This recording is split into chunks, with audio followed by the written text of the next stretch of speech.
Guys, what a time. What a time. We're going to be having Bible study, and I enjoy that time. We got Olson is already watching. So glad that you're there. There is the StreamYard link. If you would like to join in for this conversation, we may have a Yanni show up and do a presentation. I told him I'd give him 9 minutes because of Yoav. So I'll see you guys in 5 minutes. Either way, we are definitely going to talk about 2 Kings chapter 3. 2 Kings chapter 3 is thrilling. I find it thrilling, all right? And you might too because you showed up to me talking. I'll see you in 5 minutes. How about that? Let's talk in 5, okay?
Hello.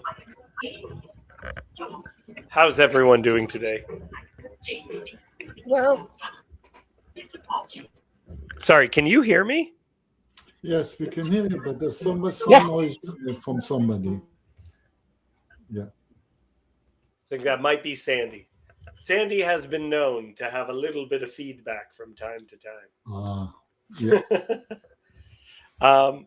Hello, Sandy. You are very welcome, though. Feedback aside, you are very welcome. It's good to see you. Should join us. Matt is working, and Yoav. Yoav, I'm very glad you come out to this.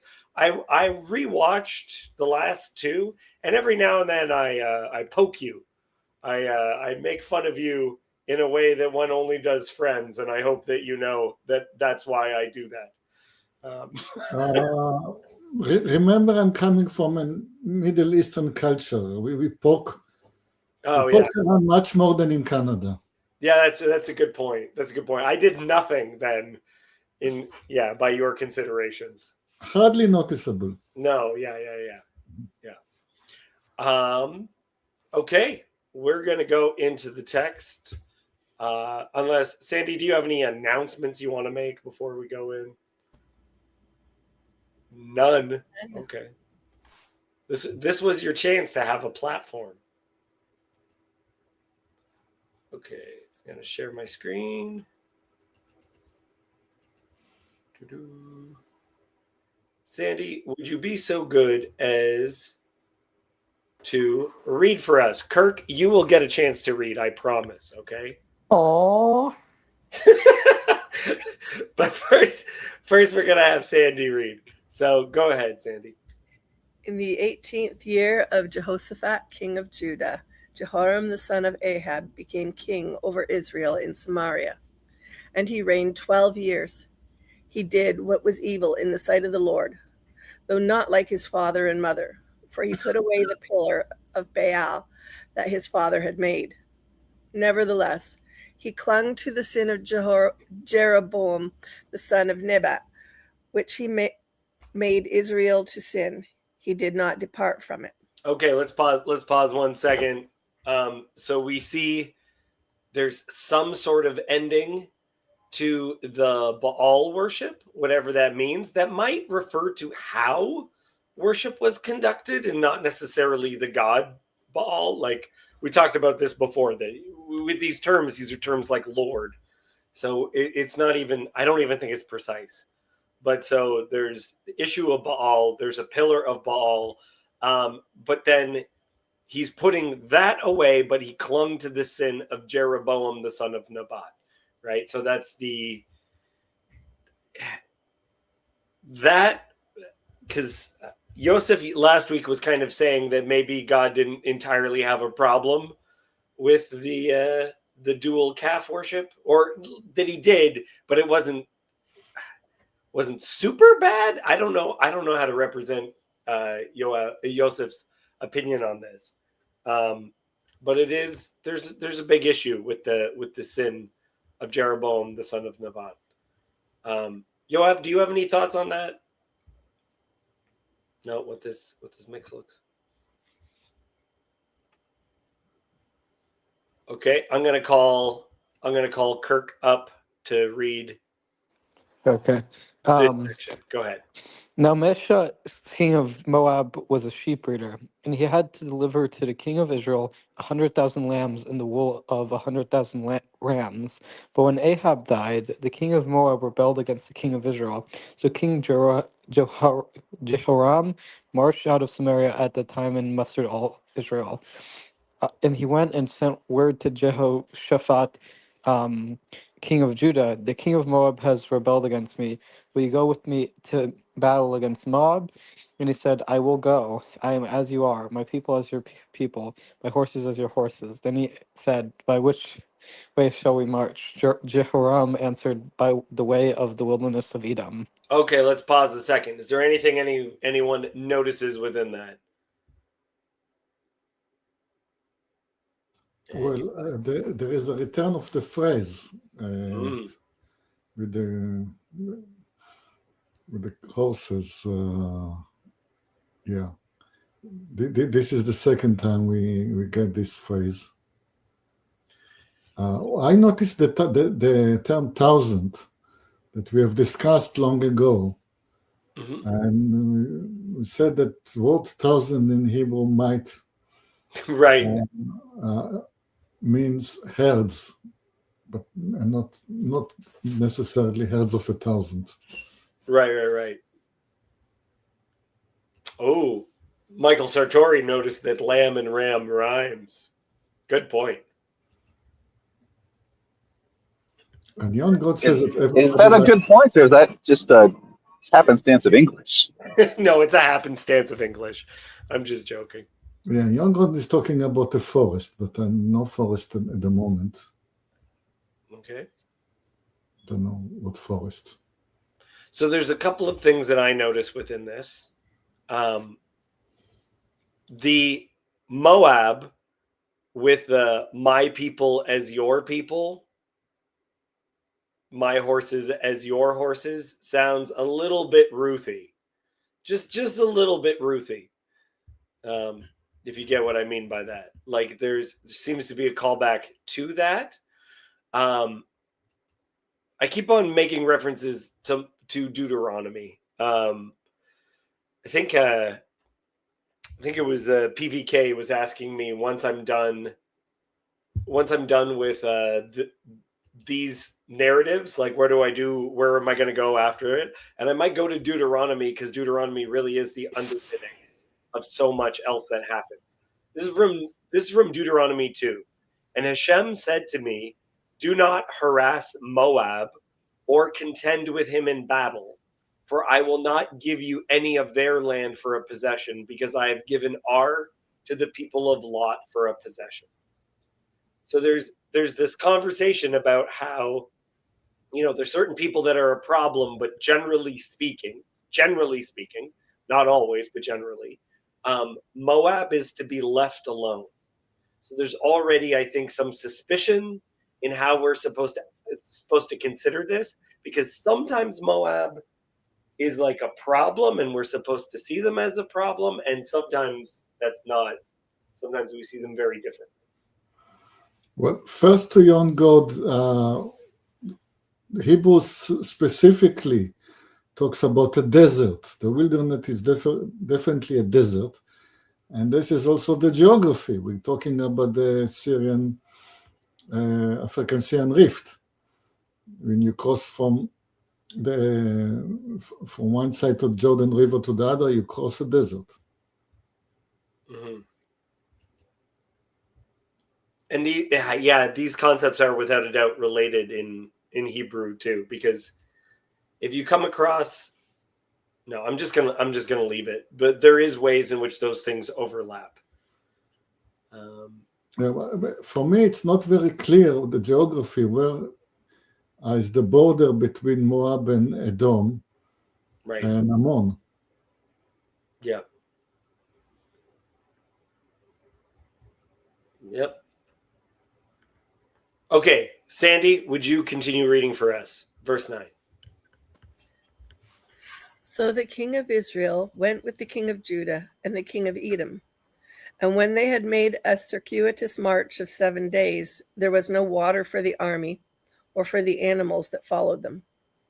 Then the king of Israel said, Alas, the Lord has called these 3 kings to give them into the hand of Moab. And Jehoshaphat said, Is there no prophet of the Lord here, through whom we may inquire of the Lord? Then one of the king of Israel's servants answered, Elisha, the son of Shaphat, is here, who poured water on the hands of Elijah. And then Jehoshaphat said, The word of the Lord is with him. So the king of Israel and Jehoshaphat and the king of Edom went down to him. Okay, let's pause there. Okay, Matt, what does that sound like? Is there no prophet of the Lord here that we may inquire? That sounds like the lead up to the death of Ahab. That's right, with the guy named Micah, or was it Micaiah? Yep. Yeah, Micaiah, who is Micaiah. Yes. Something like that. Yeah, something like that. He was a prophet, and it again sounds like the one person is saying, wait, shouldn't we ask Hashem his opinion? Like everyone is willing to say, oh, we're just doing this thing. But someone's like, wait. I think we're supposed to ask Hashem how things are going, what they like before we make any conclusions. So it definitely sounds like Elisha is being brought into that story. Again, because I keep on talking about Eliyahu as a prophet of water. Look at this language here. Elisha, the son of Shaphat, is here, who poured water on the hands of Eliyahu. So, like, that's clearly a servant image. But the language which is used here is not he was the servant of. It says he poured water on the hands of. Yeah. Well, it's not like he washed his feet. That's a really gross job. Yes. Yeah. Eliyahu did not seem like the type to trim his toenails. I'm found by the amateurish conduct. Didn't they know there would not be water for 3 kings in the desert?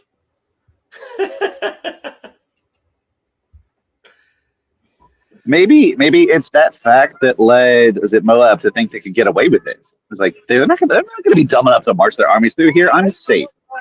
They don't have the logistics to handle it. Yeah, I mean, I can understand maybe one king not knowing the geography because it's the king that is more far away. But between those 3 kings that are surrounding Moab, and they know the geography.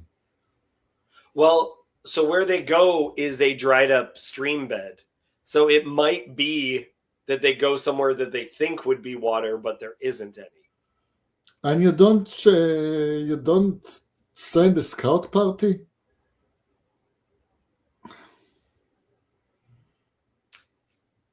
Yoav is right. Kings never make stupid decisions. Yeah, 3 kings together. All making dumb decisions. Yeah. That's a good point. Interesting way of looking at it. Sandy, I would like to thank you for reading the word circuitous. It was a very good job. Okay, does anyone have anything else they want to add before we go further? Awesome. What is the Elijah doing there? Yeah, how does Elisha get there if they're out in the middle of nowhere? Well, he wanted to join the party. You know that is what the action would be. But I didn't know if it was okay. Yeah, how he gets brought into it. That's a good question. Good question. Kirk, would you read for me from verse 13? Yeah. And Elisha said to the king of Israel, "What have I to do with you? Go to the prophets of your father and to the prophets of your mother." But the king of Israel said to him, "No, it is the Lord who has called these 3 kings to give them into the hand of Moab." And Elisha said, "As the Lord of hosts lives, before whom I stand, were it not that I have regard for Jehoshaphat, the king of Judah, I would neither look at you nor see you. But now bring me a musician." And when the musician played, the hand of the Lord came upon him. And he said, "Thus says the Lord, I will make this dry stream bed full of pools." Okay, let's pause. Let's pause 1 second here because this is so interesting. I'm fascinated by this little bit.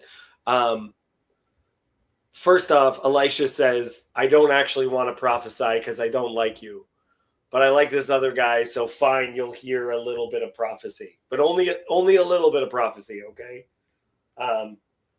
So that's what we're getting. We're just getting a little taste of prophecy. And then when we hear the prophecy, how does prophecy work within this world? Right? Like every now and then we talked about schools of prophets and things like that. The prophet doesn't have anything to say. So they call a musician. Now bring me a musician. And then when the musician played, the hand of Hashem came upon him. And he said, "Thus says Hashem."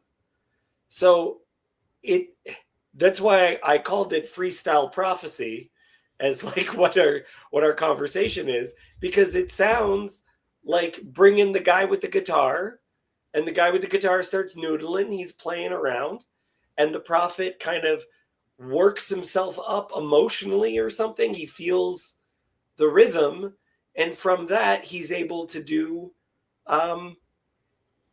freestyle poetry. Like that to me sounds like what the prophetic utterance is. It's kind of it's improv poetry.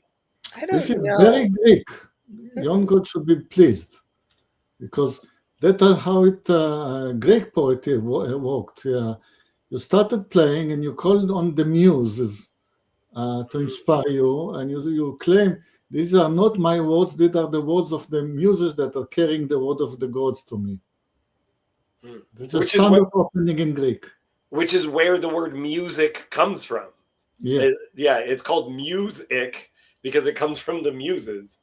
yeah, and through the and it comes through the muses from the gods. So it's not me speaking. It's never me speaking this poetry. It's always from the gods, because who am I to speak? Sandy, do you object? I think I object to your simplified, it's all emotional explanation. Okay, yeah.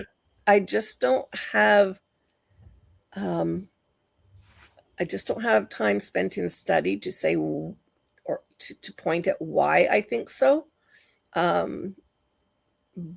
My first thought was they're wanting him to find water. And honestly, all I was thinking about was sound waves and water waves and movement. And I thought it was to aid listening, but I don't think you're saying, well, he needed to get into the mood, so he needed a little emotional uplift. Quite cuts it. Yeah. Go ahead, Matt. Go ahead. Oh, as somebody who has made significant life-altering decisions in the middle of mosh pits at concerts, like there is something about music that, especially if you're in a moment where you're seeking wisdom, you're really, really fraught. At least at one point in my life, it was in the middle of getting caught up in the music, getting caught up in the moment. That kind of like broke down some of the like conflicted barriers, and it just kind of like made me realize, like, oh, this is the obvious next choice for my life. Could have happened elsewhere, but it was in the context of music and a certain sort of raised up to an ecstatic level. Sort of like that, getting caught up in that ecstasy that was part of kind of helping me to realize the decisions that I had, was getting ready to make.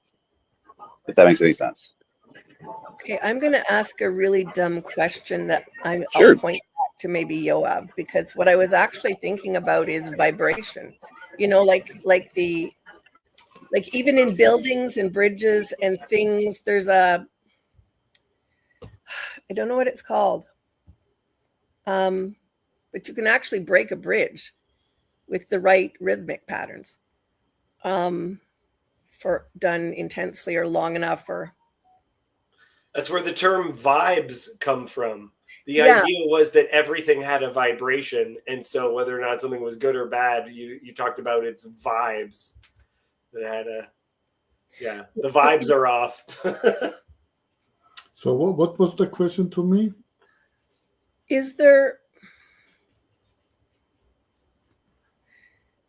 Am I looking at something that is potentially something in terms of, like, you've got a prophet.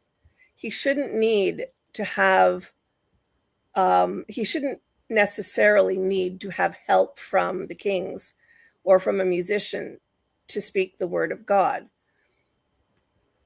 But so there's Sandy, also this resistance. Yeah. He doesn't want to give a prophecy to the one king, but he's willing, he sort of grudgingly, or whatever that word is, says, well, fine, I like this guy, like you said. Well, so part of what I wanted to bring forward was this idea of, like, what would it look like from the outside? Because I think we have a very particular view of what prophesying looks like. Like, we almost imagine like light coming down or like something like that. And the image prophecy in the Bible sometimes looks like performance art. Okay, so if you said to me, let's just say Matt said that he had a word from the Lord and he did like something with balloon animals, that would not be out of, like, if you compare it to some of the things that Isaiah and Ezekiel did, you'd be like, that's not actually preposterous, right? Like, we think of prophesying as like God speaking through the mouth of a human being, and we don't think about it as use of things like poetry, of performance, of using props, for example, right? Like, there's the story where they make a brick, but make the brick be like the city, and lay things like put siege work against it. Use your hair as a demonstration, like cut off bits of your hair and let them go as a demonstration, like performance art. Well, and yeah. also like the actual functioning of the world. Like, I mean, I've gone in, because I sang in church sometimes, I would sign songs. There's the movement and flow, there's a rhythm and a repetition, there's a participation in. I was just seeing it more along the lines of,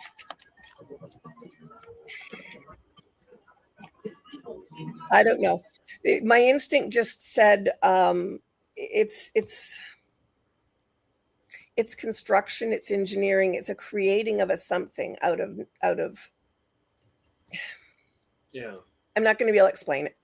Yeah, there's an expression in musical theater, which is when the characters can't hold in, when the emotion is too strong, that they can't simply speak, is when they sing. And then when singing isn't enough, they also dance. So it's like an extreme version of that and that's how we experience music. Like, music hits you. Mm-hmm. Yeah. Yeah.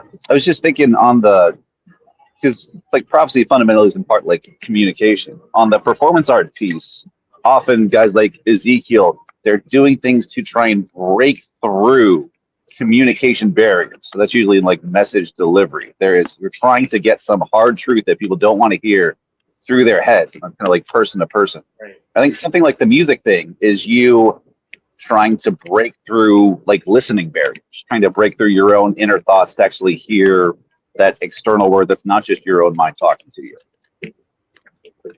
Right.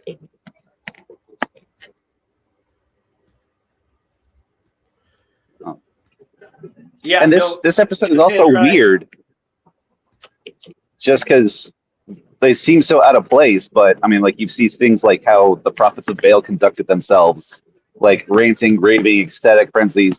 These are practices that aren't strange to the area at large. And typically, like, the author Kings is pretty critical of these sorts of things. But I think this shows us that it's not like completely out of the board. You just got to figure out how to use these techniques or practices responsibly. Right. I think that I would very much agree with that sentiment of, like, how are we using these things, which is different than saying whether or not something could be good.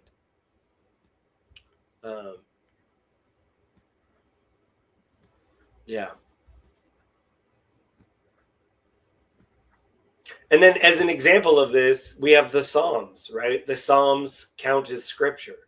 It's a very interesting thing that it's counted as a form, like that. Essentially, that music that David wrote was a kind of prophecy.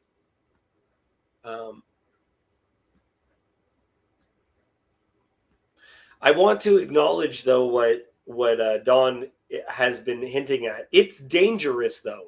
The emotions and the elevated state, it's dangerous. It's definitely not trust everything that comes in the form of music. Though that is one of the reasons why people, for no reason, uphold artists. It's like they can produce good art. It feels like they're tapping into some deeper truth, even if they're idiots. Even if they're idiots, the art seems to yeah, it makes us feel like they are tapping into deeper truths. But yeah, and it isn't just music. It isn't just, it's silence. In its awareness or waiting.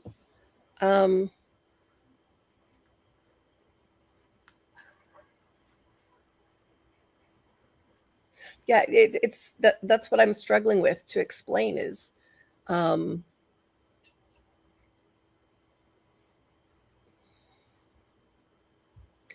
it's not just that I want a word from God, therefore I go and I pick up an instrument and I start to play. And then because I do that, it's not that A is followed by B is followed by C. It's not that.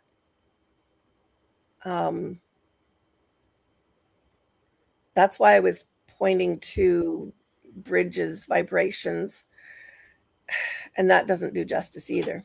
Right. It might be that because he's already a prophet, then he can use that. There is, like, within some forms of therapy, there will be art will be used to get to deeper things within the person, right? Like you use things like music and art to get to truths that the person may not, it's in them, but the music or the art helps bring it forward, helps bring the thing up. Yeah, but see, this is the thing. Okay, all right. Dawn is saying this. Everyone who has ever watched a movie has been emotionally manipulated by the soundtrack.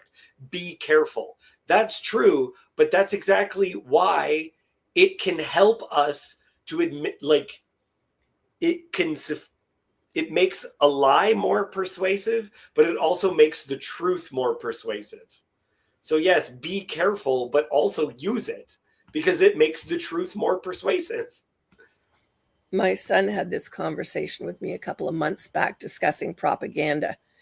And he all of a sudden said to me, Mom, propaganda isn't just about lies. Something true can move you. Using a lie or the truth to influence somebody, to move somebody in a direction. Yeah. Both are propaganda. Yeah. Yeah. Like the original use of the altar call, which uses, like, Christians know, and where, like, okay, I want everyone to stand up if you're going to make a stand for whatever. The original use of the altar call, which uses all kinds of forms of manipulation. Okay. The original intention for it was for people to make a stand against slavery. So it wasn't, altar call in order to accept Jesus into your heart, which is how it primarily is used, or repenting of your sin, which, whatever. I don't even want to talk about right now. Its original intention was, okay, we just preached this sermon who's going to take a stand against a great evil in the world.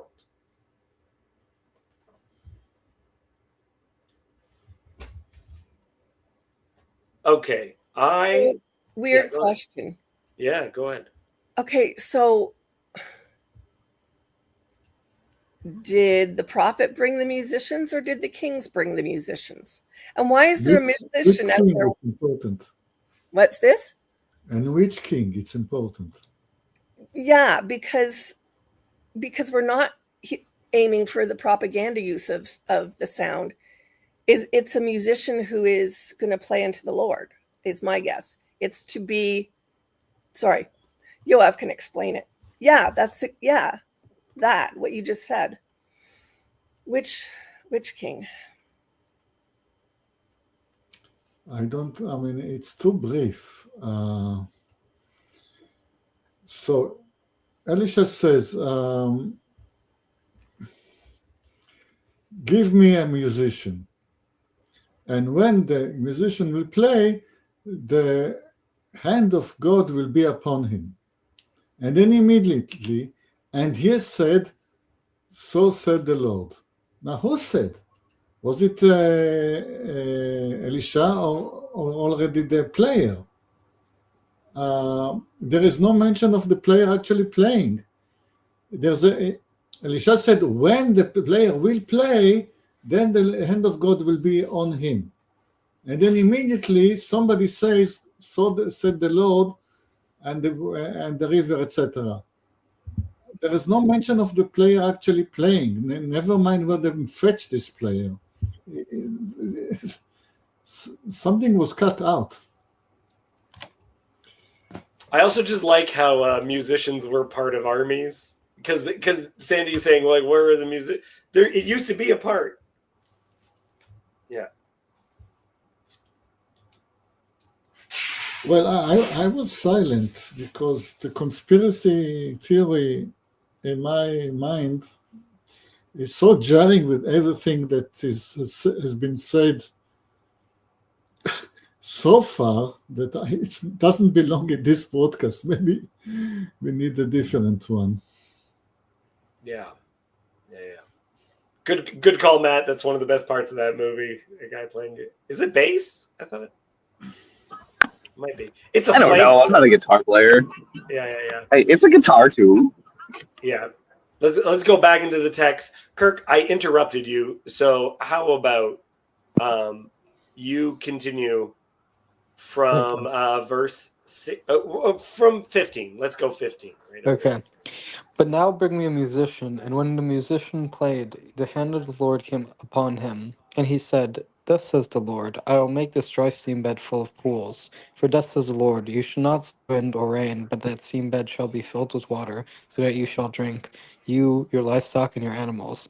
This is a light thing in the sight of the Lord. He will also give the Moabites into your hand, and you shall attack every fortified city and every choice city, and shall fell every good tree, and stop up all springs of water, and ruin every good piece of land with stones. The next morning, about the time of offering the... Okay, let's pause there. That's a good place to pause. Hi, Ben. I'm Dave. Hi, Dave. Nice to meet you. Yeah. Okay, so as we're going in, so I will make this comes directly from Hashem. The dry streams are going to become pools. But it's not gonna come from like an obvious source where there's, it's not like there's a storm that gives that. This part right here, again, this is why I care about Deuteronomy. You shall attack every fortified city and every choice city, and shall fell every good tree, and stop up the springs of water, and you shall ruin every good piece of land. Does anyone know why that sticks out to me? This Deuteronomy says, don't you ever do that? Don't you ever do that, right? It specifically says, when you draw near a city to fight against it, offer terms of peace, blah, blah, blah.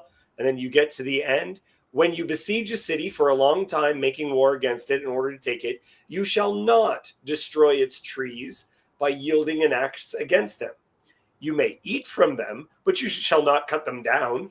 Are the trees in the field human that you should they should be besieged by you? Only the trees that are not trees of food may you destroy and cut them down. So, yeah. Thank you, Jacob. Exactly. So it is forbidden, and so this is a question that people have. We don't know if because the prophet is contradicting the law, is it a command or is it descriptive? No, I've said, I have a conspiracy theory here that I hesitate to speak, maybe at the very end. But this is the words of the musician. It's not a prophet, it's not a proper prophet of the God. It's a musician. A musician can have an opposing view to a messenger of God. But doesn't the musician help Elisha to prophesy? Isn't that his role in this passage? Yes, but as usual, the text is much more complicated than it appears. I'm just pointing at, as they say, I'm just noticing. I'm just noticing, guys. I'm only noticing. Yes, but we will talk about it in the end. I did wonder if this is also making said it. allusion. Oh, sorry, Ben. I was just saying I did notice that just before Yoav said it earlier. And I was like, that's an odd thought. But I also had wondered. Yeah. Okay, it's But rising this, forward. It's good. Yeah. Go ahead, Matt. yeah, if this is also making allusion to like the scene with Micaiah right before Ahab's death, you also have there a prophet who does not give a true message. But I think in part because he's expecting the king to recognize and be like, wait a second, no. What's he really saying? Come on. And so you have, it could be a very subtle way of Elisha doing the same thing. Let me give you obviously incorrect information and commands to see what you do. And it's like a test that they completely fail. Which we talked about in terms of sarcasm and whatnot. Like if the lie is obvious, it's not a lie anymore. Like if you, yeah, I don't think it counts as a lie if it's clearly sarcasm.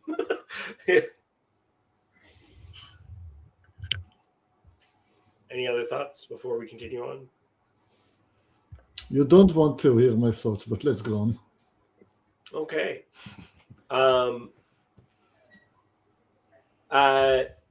Sandy, could you read for us, starting in verse 20, top of the page? The next morning, about the time of offering the sacrifice, behold, water came from the direction of Edom until the country was filled with water. When all the Moabites heard that the kings had come up to fight against them, all who were able to put on armor, from the youngest to the oldest, were called out and were drawn up at the border. And when they rose early in the morning and the sun shone on the water, the Moabites saw the water opposite them, as red as blood. And they said, "This is blood. The kings have surely fought together and struck one another down. Now then, Moab, to the spoil." And when they came to the camp of Israel, the Israelites rose and struck the Moabites till they fled before them. And they went forward, striking the Moabites as they went. Okay, let's pause 1 second. Okay. Go ahead. Where does the sun rises from? The east. Okay? The geography is simple. Israel is on the west, Jordan is on the east. When you go from Israel to Jordan, you go east. Okay? When the Jordanians are looking at you and you see the water red as blood, is when the sun sets. It means that the three armies went all the way around, circumnavigating Moab, and came to Jordan from east of Jordan. East of Jordan is already extremely high desert. I mean, it is Saudi Arabia. Extreme hard desert. So they were walking. I don't know if you can do it in 7 days, maybe in 40 years, but somehow they imagine from Saudi Arabia, east of Jordan, so that when the sun rises, the Moab, by surprise, see them coming. That's one point. Okay? Mm-hmm. Second point. What is the Moabite downfall? They are rushing for the loot.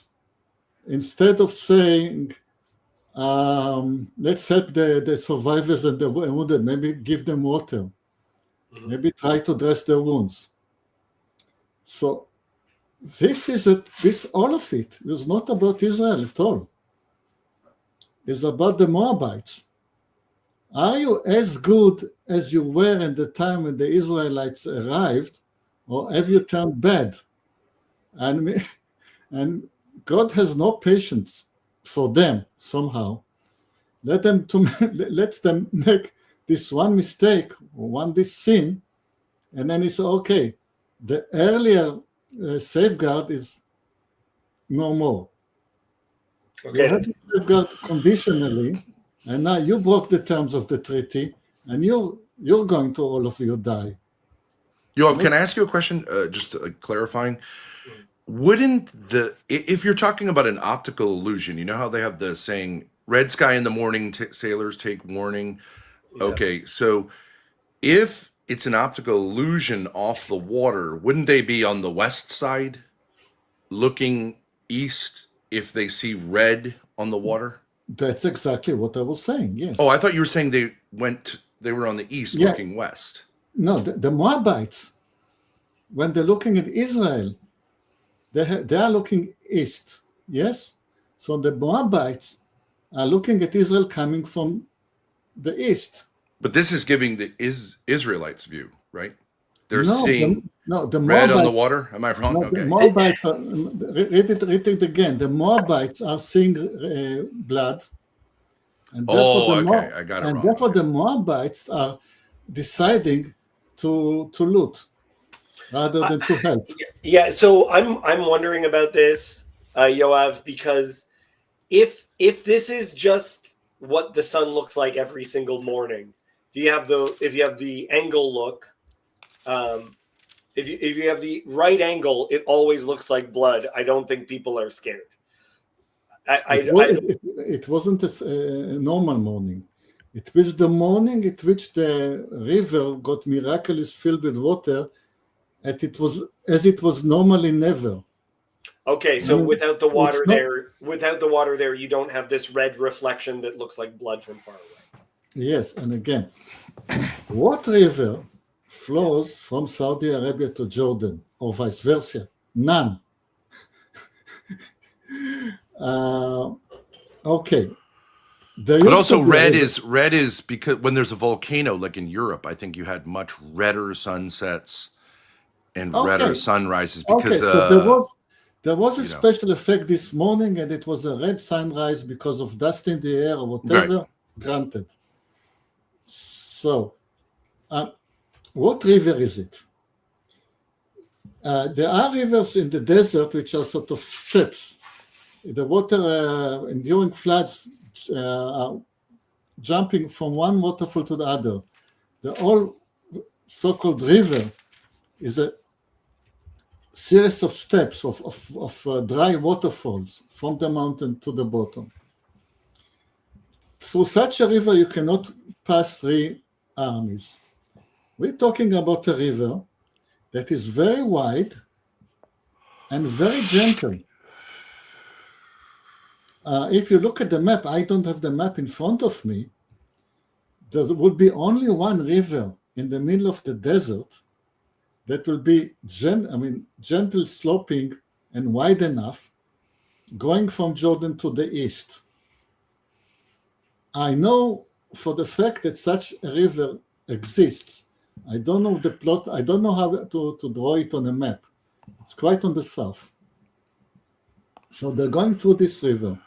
We can really, if we look at the satellite image, we can actually find it because I know the river exists. Of course, I've never been there because. But wouldn't it be like one of these occasional rivers, like when in the rare occasion when you do get rain, you have a river that then dries up and becomes a riverbed and is mostly a riverbed. Yeah, all of them like that, but some of them are stepwise. The series of dry waterfall after one dry waterfall. The descent is by steps, like stairway. One of the rivers, for example, in the Judean desert is called Wadi Darajeh, the river of the stairs. Darajeh is Madrigot. So not this kind of river. You're looking for a dry river that is also very wide and gentle sloping. So you would just look on a topographical map where the low point is.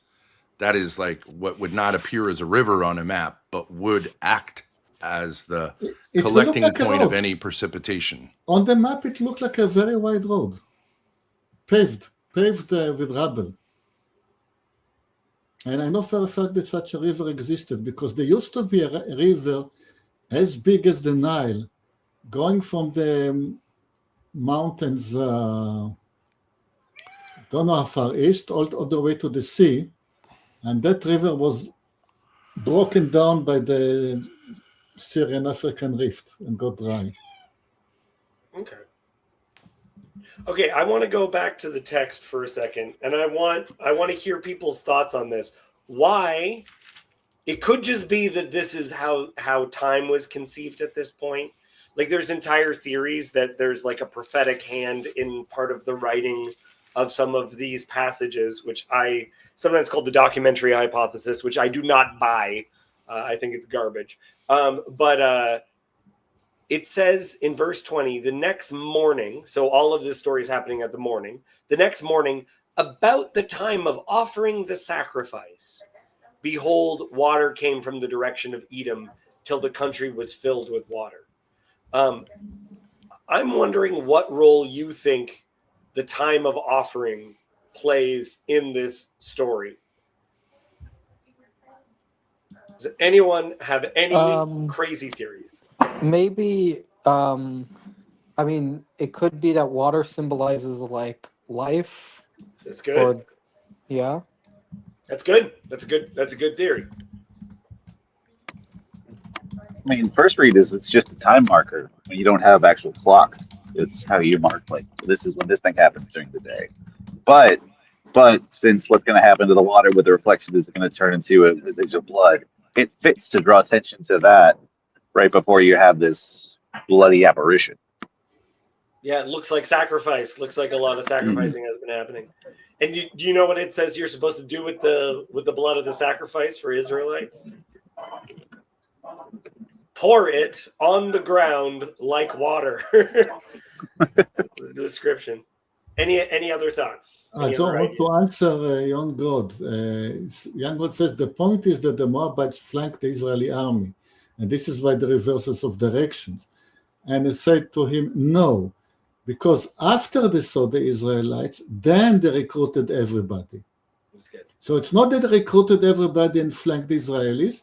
They saw the Israelis and then they recruited everybody. Mm-hmm. All right, that's good. That's good. There were Israelis here? Israelis, Judahites, and Edomites. 3 armies. I was under the impression that Israelis only are modern.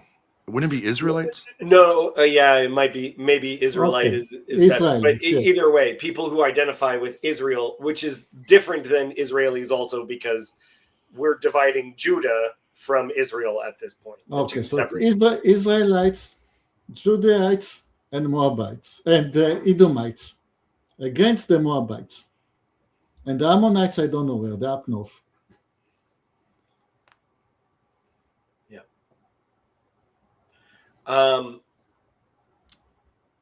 Let's as we go deeper into this. Just a second to summarize. I am on the camp of the sensibles, but my theory is crazier than the theories of the intuitives. Yeah. So the other story where the time of the sacrifice is used is related to when Elijah, the same after he calls down the fire, he calls down the water in the, like with the Elijah and the prophets of Baal. Right after that is when it rains in the middle of the drought. And it says that this happens at the time of the evening sacrifice. So this calling of water is at the morning sacrifice. And because Elisha is the inheritor of the mantle of Eliyahu, of Elijah, I think that might be also what's going on there. That the use of this as a time marker also calls for these things to be connected. Or maybe I'm just crazy. I accept insanity as a possible explanation as to why I think there's a connection. You haven't heard my theory yet. Oh, what's your theory? No, don't call yourself crazy until you heard mine. Okay, all right, let's hear it. No, at the end. You tease. Such a tease he is. Well, because I might read on and it might falsify my theory. Let's read all the way. Okay. Don't jump into conclusions.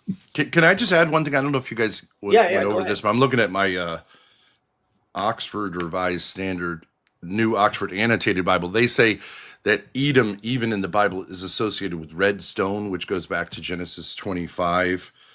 And so Edom comes from the same origin as the word for red and the word for blood.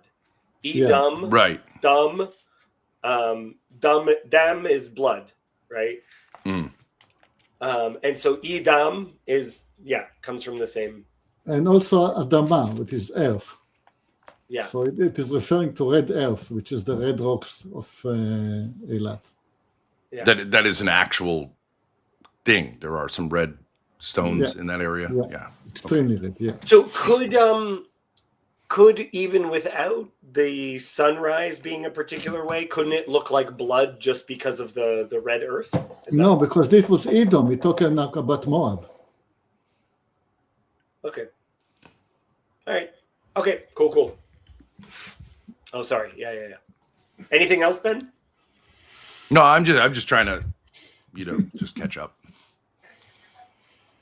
Yeah. I love this. Cassandra is saying Yoav is building suspense. Yoav is going to provide a dramatic finish. This is great. You have everyone on the edges of their seats.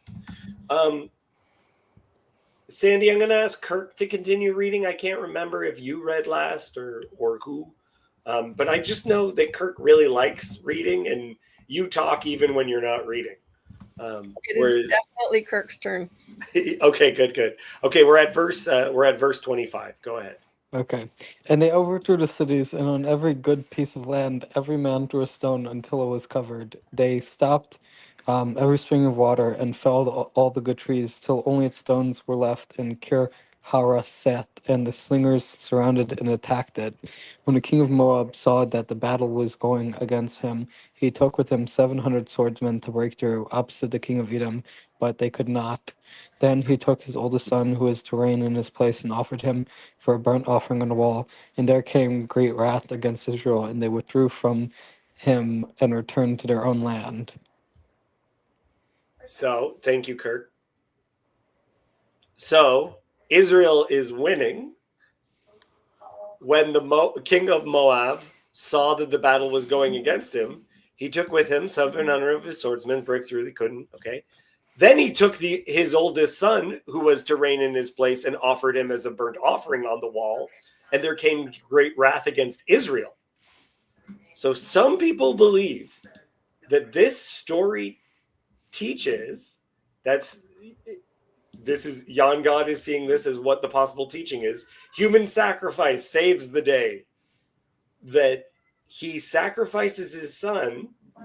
Yeah, but what's God pleased? What are we talking about? What is going on with this, with the sacrificing of the son? Thoughts? I have mine, of course, but yeah. Is this I'm trying to think. I wonder if do you think you could connect this to the Abraham and Isaac story, or is that too superficial of a comparison? I think there's a connection with human sacrifice there, where I believe the binding of Isaac is a polemic against human sacrifice. But so only in that fashion is it. But yeah, I wouldn't connect it directly with that. Good question, though, Kirk. That's a very good question. Okay, let me see. Anyone else have some thoughts on that? I mean, I guess the only other question would be, is the 700, is there like a gematria for that? That would be numerology, not gematria, because it actually is just literally numbers. Gematria is when you make numbers out of things that don't have numbers, and I don't know. So we would need Yosef to show up and just tell us what the numerical value of stuff means. I really do need to remember numerology versus gematria, not the same thing. Yeah. Just a small difference, but I get what you mean. Well, I mean, the simple reading is like, Moab spiritually serves a actual spiritual power, and this got them to really go to fight on their behalf. What's his name? Is it Chemosh that they worship over there? I forget. I mean, that's one reading. There's also the just the sociological reading that like the king offering up his son is sort of a way to really rally the troops, to really show people the seriousness of their situation and cause them to, dig deep. It's the most intense halftime speech a coach can give. Is we're going to leave everything on the field. It's an all or nothing sort of battle. Yeah, those are good interpretations. Yeah, like one of the things, not to bring this, like there's certain modern situations, for instance, where there's the possibility. Ben's been around before. Ben, I've seen you around here, I think, before. But there's certain modern situations where people may have been doing horrible things related to children. And those people were not legitimately, but they are in power. No one could debate that. The power of such actions, though horrible, the power does not seem to be debated. Who sacrificed the son of the king of Moab? The king of Moab is making a desperate attempt to turn the tide. So he's taking a small group of 700 swordmen and is plowing into the enemy camp to get to the king of Edom, which is somewhere in the center, but he failed. So I would say at this point, the king of Moab is already dead. He made a brave attempt to save the day with a small group. It didn't succeed. Now he's in the middle of the enemy camp, surrounded, and I say he's dead. Because he's dead, this is not he who killed the son of the king of Moab. Who killed the son of the king of Moab? One of the three kings. King of Israel, or king of Judah, or king of Edom. We don't know. But again, Israel is to blame. Mm-hmm. So one of the theories, and I think there might be something to this, is that we have certain records of the time.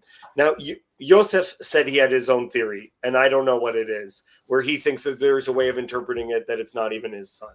But what I think happens here is I think that this has been used in the past, that the king could sacrifice his son to spare his own life. And so as a term of surrender to Israel, that Israel would have to have agreed to, that Israel would have maybe even been like, it's not, okay. So the way that we have it in our minds is that this guy, separate from Israel, sacrifices his child, and then all of a sudden he's successful. But the way it appears to me in the text, and what some people have brought up as a possible interpretation, is that this guy does a last-ditch effort. The last-ditch effort fails. Israel then says, we will stop if you sacrifice your son. He does that, so Israel would have been part of that. And then that's why wrath goes against Israel, because Israel would have partaken in the sacrificing of the child. Matt, can you explain what you're talking about? Oh, well, this is just one of the things that part of the story of Odysseus sacking Rome is that he's the guy who ensures that they go out of their way to kill all of the king's heirs so that there's no way for the kingdom to maintain itself, to end the royal dynasty. So this is part of conquest, is ensuring that there is no, like, it's the way, like, it's doing genealogically to Moab what they were doing to the land, like rooting everything up so the dynasty cannot endure. And we saw this even in Judges with Adonai Bezek, that why kill your enemies when you could actually mutilate them and put them on display? So that actually people who visited your court would also see these sometimes castrated with Adonai Bezek. It's the cutting off of the thumbs and the big toes. And like that they would feed these kings like dogs under the table, like feeding them scraps. Like that gave an image of what the brutality of kingship was. And so it seems like he's partaking in this sort of thing.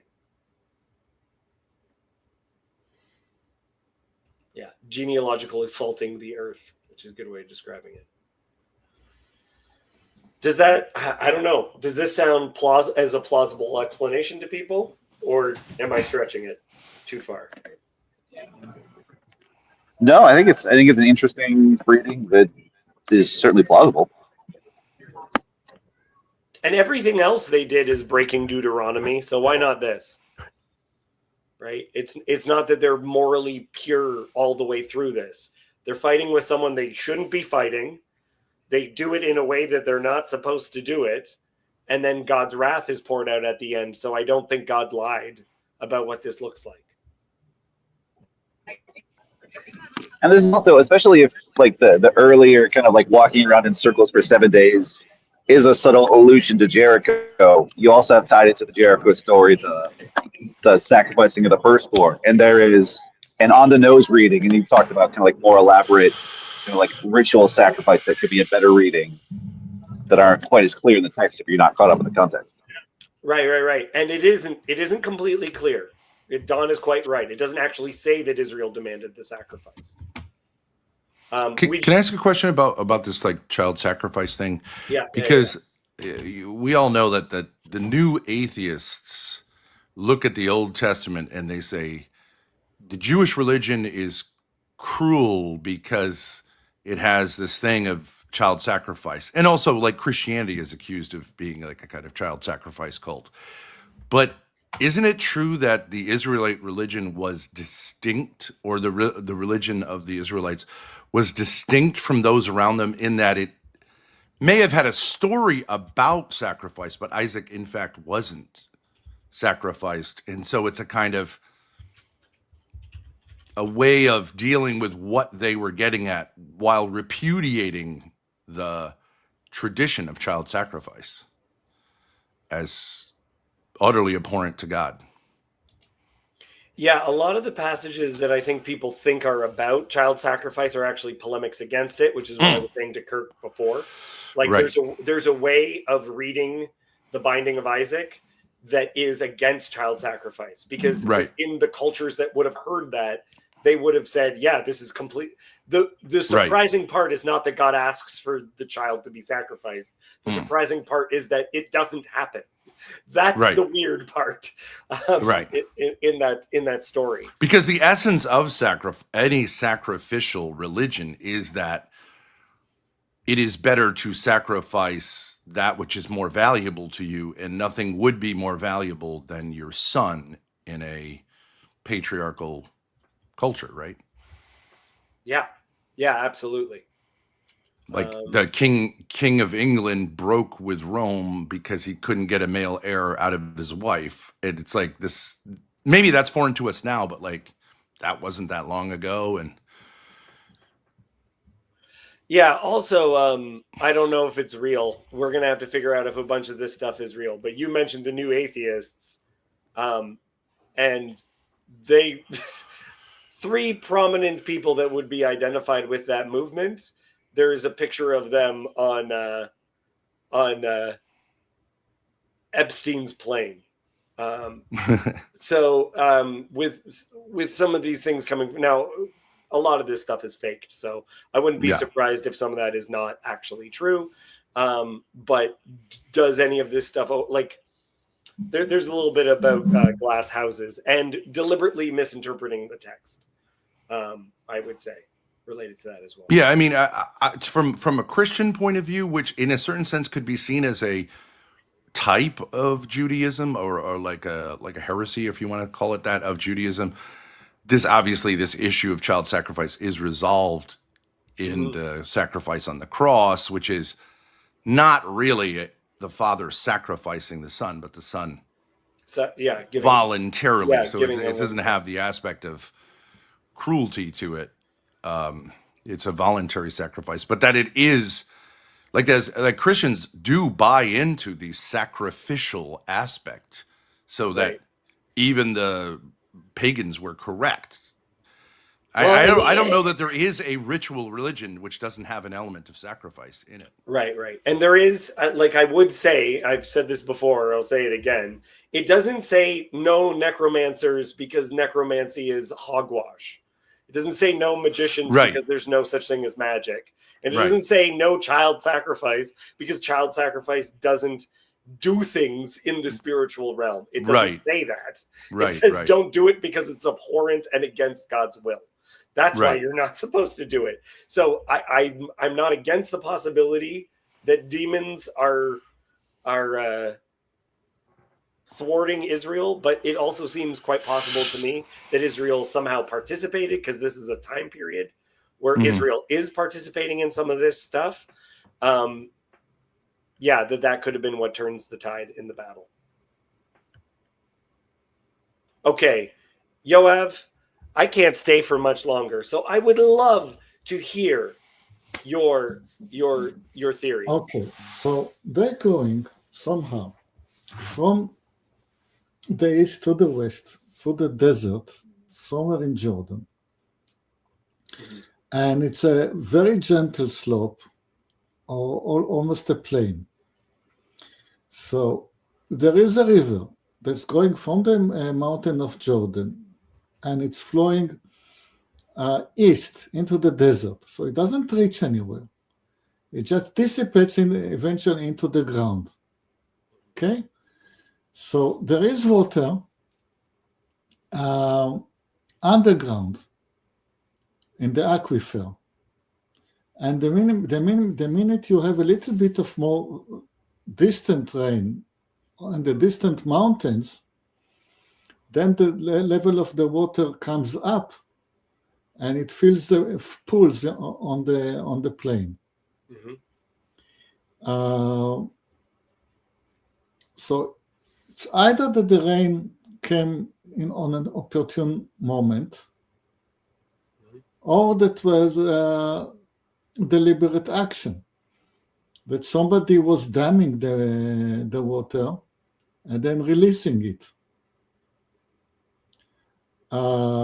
Just to add to part of your theory, it says that there won't be either cloud or wind, so you're not seeing weather that produces this water.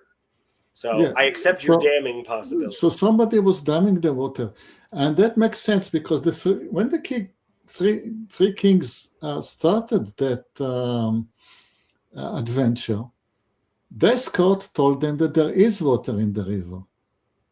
This is why they were going this way. And then suddenly they arrived there after so many days in the desert, expecting to find water there, and they don't find the water there because somebody was damming it.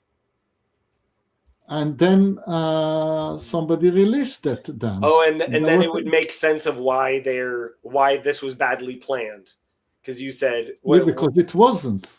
Yeah. That was a deliberate obstruction that was removed.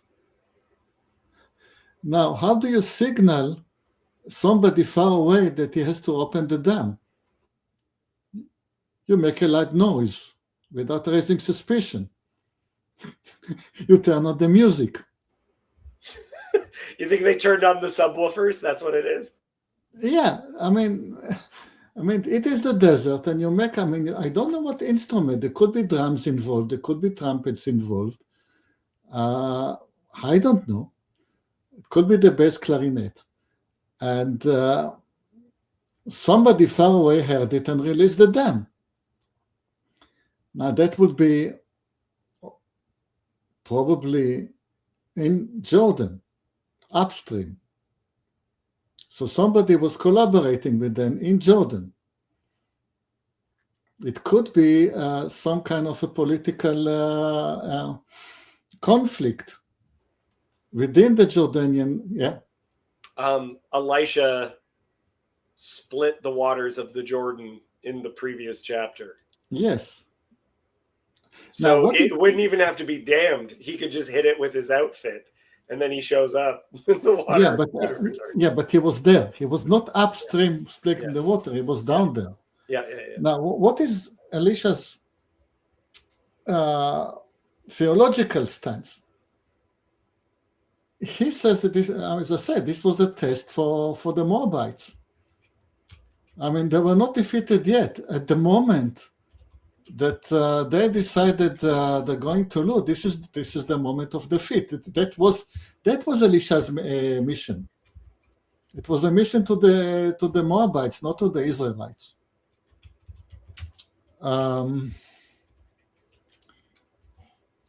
What else was there in this theory? That explains the killing of the son of the king, because there was a political upheaval in Moab to begin with.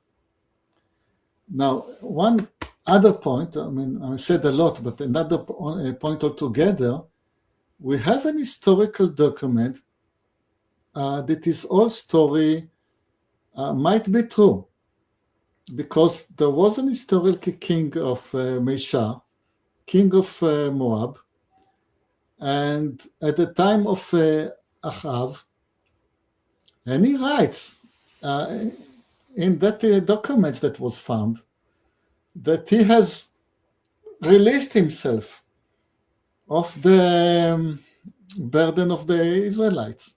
He used to be a slave of the Israelites, and now he released himself.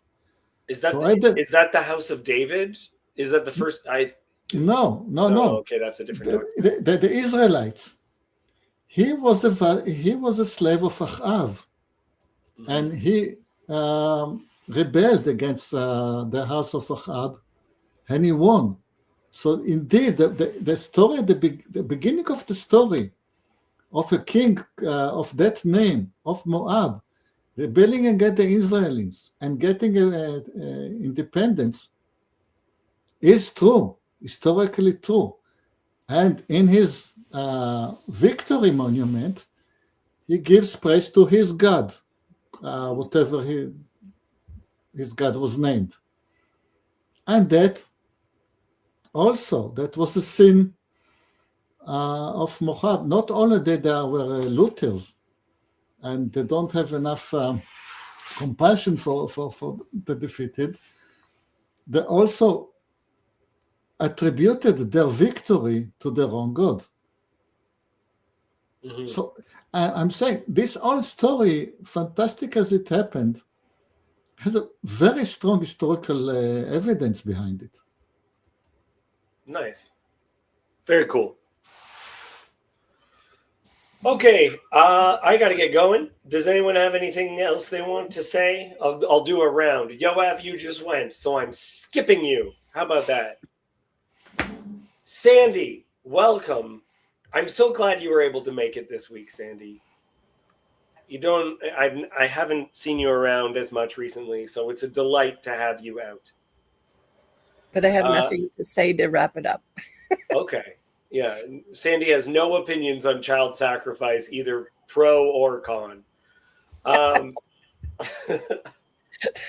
Okay.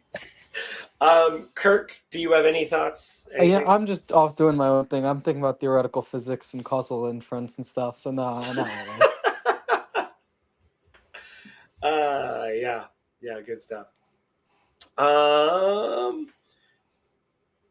What do we have? Ben, do you have any thoughts? Yeah, I just have something from a Christian father called Ephraim the Syrian in 373. Yeah. He actually wrote about this, and he said, therefore Mesha, who is the king, right, the Moabite king, who had lost all hope in his armies, made an about face to ask the gods for help because he had seen that no human being could help him. And I'm just commenting. I think, therefore, he, in a sense, got it right. Certain wise men of the country said to him that it was necessary to implore the mercy of the God of Israel by means of an extraordinary sacrifice for exactly the same reason which Abraham, the father of the Israelites, had made his offering, which had been quite pleasing to God, according to the tradition that is generally renowned among the Canaanites. But the power and strength of God had already been recognized by all with great admiration for what he had done before the Moabites.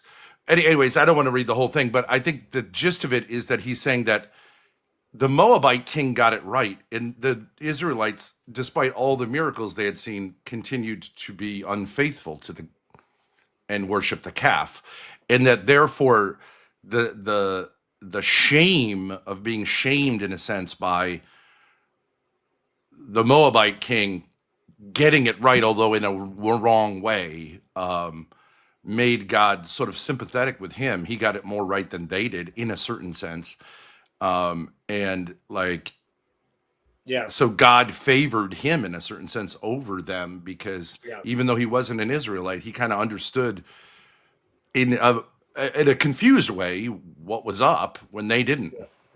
It's really important to know that for the story to make sense, if you just want a cool battle sequence, you don't need to include that they cut down trees.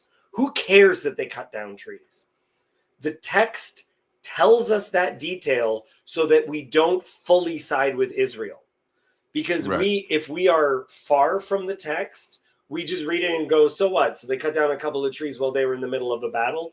But the text preemptively tells us that Israel is not completely in the right in this. Yeah. They're not completely acting righteously. If it wanted to, it could have left that detail out. You know what I mean? Like, and so it includes this to give us part of, I think, some of that interpretation. I'm reminded of the, like, the Bible is so interesting. The Old Testament is so interesting, or the Hebrew scriptures are so interesting, because the protagonist, unlike every other ancient literature, is not the kings of the people. It's always God. Yeah, it's and not they're even the prophet. idiots. It's not so even it's the like prophet. Right, like the prophet's okay. It's not about like our people are great. Yeah. It's that God is great and we're such idiots. It's just unbelievable. The history is nothing but stupidity. Not nothing, but like, but largely stupidity.